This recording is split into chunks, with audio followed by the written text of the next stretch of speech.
Bienvenue sur la chaîne de Monsieur De Castro pour une nouvelle vidéo.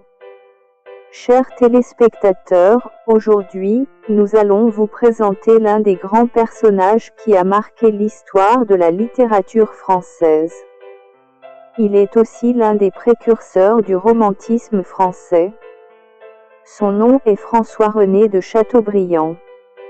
Les données recueillies nous montrent que François-René de Chateaubriand vient d'une vieille famille aristocratique ruinée, né le 4 septembre 1768 à Saint-Malo, cadet de 10 enfants.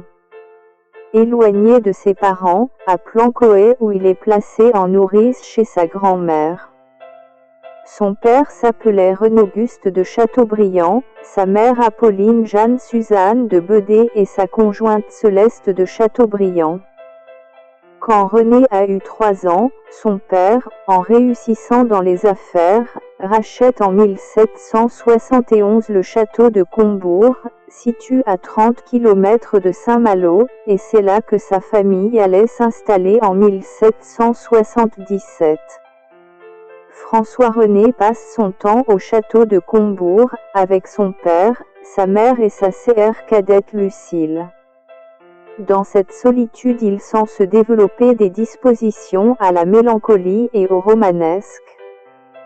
Concernant ses études, François-René de Chateaubriand fut successivement ses études au collège de Dole, 1777 à 1781, de Rennes, 1782, et de Dinan, 1783. Il fut écrivain, poète, romancier, essayiste, critique littéraire, historien, journaliste, diplomate, biographe, traducteur, militaire et homme politique. Sa religion était le catholicisme. Quelques informations importantes sur le personnage de Chateaubriand.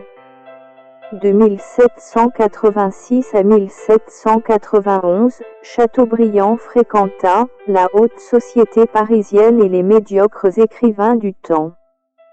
À 17 ans, a pris le brevet de sous-lieutenant au régiment de Navarre et il est présenté au roi Louis XVI à Versailles.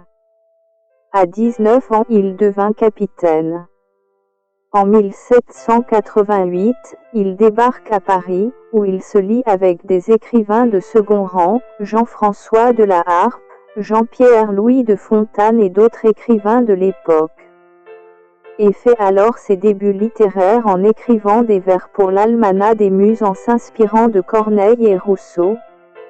En 1789, il participe aux États de Bretagne et en juillet assiste à la prise de la Bastille avec ses sœurs Julie et Lucile. En avril 1791, par goût de l'aventure, il s'embarque pour l'Amérique. En 1792, il se maria avec Céleste de la Vigne-Guisson, Céleste de Chateaubriand. En 1793, suite à une blessure, René se réfugie en Angleterre où il a passé 7 années d'exil et de misère. En plus, il fut membre de l'Académie bavaroise des sciences, chevalier de la foi, Institut archéologique allemand et de l'Académie française, 1811.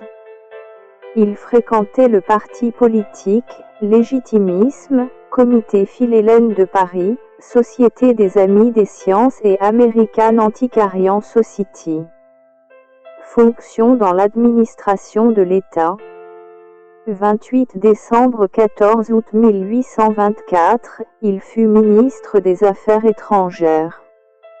1815-1816, ministre d'État. 1815-1830, pair de France. Comme diplomate, il était ambassadeur de France au Royaume-Uni, ambassadeur de France en Suède et ambassadeur de France près le Saint-Siège. Titre de noblesse, vicomte. Les œuvres principales de François de René Chateaubriand. 1801, Atala. 1802, René. 1802, Génie du christianisme. 1848, Mémoire d'outre-tombe. 1844, Vie de Rancé. Donc, François-René de Chateaubriand est mort le 4 juillet 1848 à Paris, en France. Chers téléspectateurs, c'est la fin de cette vidéo. Surtout n'hésitez pas de vous abonner et partager la vidéo. Je vous dis à la prochaine. Merci.